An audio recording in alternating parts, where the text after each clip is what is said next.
Agatha, kailan daw isasampa ang mga kaso laban kay Guo?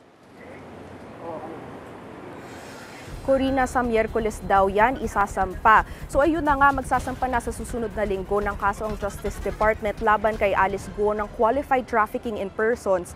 May sapat na ebidensya para magsampa nitong kaso laban kay Guo at ilan niyang umano'y kasabwat ayon sa Justice Department. Yan ang lumabas matapos ang isinagawang preliminary investigation.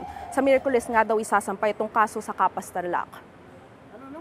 Kung mapakita na ikaw ang nag-organize ng isang negosyo na may madaming ganap na human trafficking, maaari kang kasuhan. At yun ang nangyari kay Mayor Alice Guo at sa madaming mga kapwa-respondent niya. Madadawit din sa kaso si Wang Ziyang na sinasabing tumulong sa pagtakas ni Alice Guo palabas ng bansa at si Dennis Cunana na authorized representative ng Pogo sa Bamban at sa Porac. Balik sa iyo, Corina. Agatha, nailipat na ang graft case ni Guo mula Capas papuntang Valenzuela. Hindi ba dapat nasa Metro Manila na rin isampa itong kasong ito?